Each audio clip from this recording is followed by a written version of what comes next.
On an ordinary school morning in 1995, a commuter train and a school bus met at a badly timed intersection in Fox River Grove, Illinois.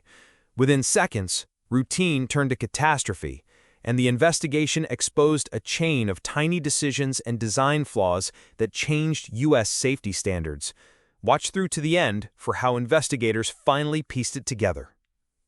On the morning of October 25, 1995, students from Cary Grove High School boarded a yellow school bus for a short ride through Fox River Grove, Illinois. The driver that day was a substitute.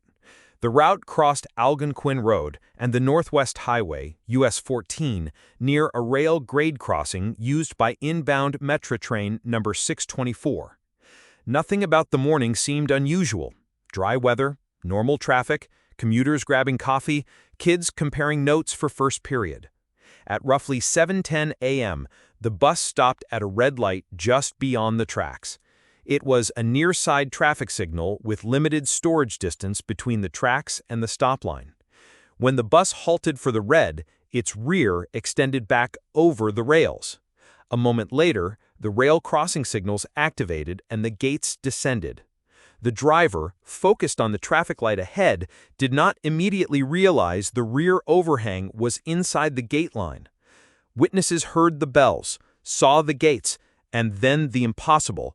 The school bus pinned with the rear over the track while Metra 624 approached at commuter speed. In the seconds that followed, the engineer applied the brakes and sounded the horn, but there was no time to clear the intersection. The collision left 7 students lost and more than 20 dozen injured, searing the town's memory and prompting one of the most consequential grade crossing investigations in U.S. history. Initial reports focused on the driver, but as investigators gathered data, signal timings, radio logs, crossing interconnect wiring, approach speeds, they found a more complicated truth.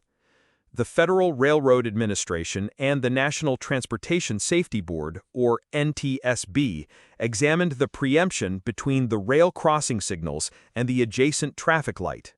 The rail system is supposed to preempt or override the roadway signal to give vehicles enough time to clear the tracks before a train arrives. In Fox River Grove, that timing was insufficient for a long vehicle, particularly if it stopped at the red light beyond the tracks. The result was a design trap. Obey the road signal, and you could still be trapped on the rails. Investigators reconstructed the seconds before impact. The crossing warning system activated and sent a preemption call to the intersection controller, but the traffic signal sequence did not immediately give a green for vehicles queued beyond the tracks.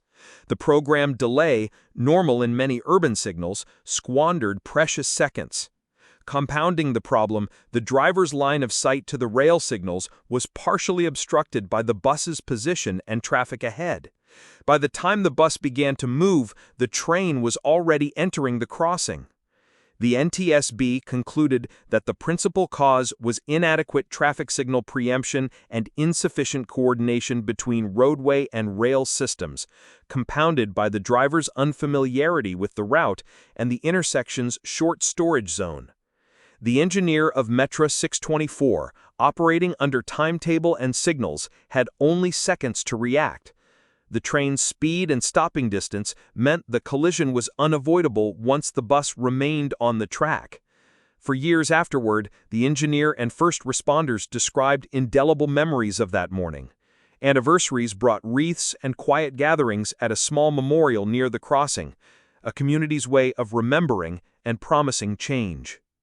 From tragedy came reforms. The U.S. Department of Transportation Grade Crossing Safety Task Force and the FRA-FTA issued guidance and implementation plans, longer preemption times, advanced preemption for nearby traffic signals, better detection and clearance intervals for long vehicles, and improved driver training, especially for substitutes, on routes that include grade crossings. School districts updated procedures to require stopping clear of tracks before signals, and traffic engineers reviewed thousands of crossings nationwide where signals and rails sit dangerously close. The Fox River Grove findings became a case study in every transportation engineering course on interconnected signal timing and human factors. The official record rejects the idea of a single reckless act. Instead, it documents a chain of ordinary steps that aligned: a substitute driver on a complex route, a poorly timed traffic signal, a short storage zone, and a commuter train moving as scheduled. Any one fix could have broken the chain. Together, they produced a morning that still echoes through policy manuals and classrooms. In the end, the mystery of Fox River Grove wasn't that no one knew what happened, it was that so much had to go exactly wrong for the worst outcome to occur. The NTSB's recommendations, memorial plaques, and redesigned intersections are the final chapter, a promise that the lessons learned in 1995 are taught and retaught so that others won't face the same intersection of timing, design, and fate. Is this a real event? Yes. The collision occurred on October 25, 1995 in Fox River Grove, Illinois. Multiple reputable sources document the date, location, circumstances, and subsequent safety reforms.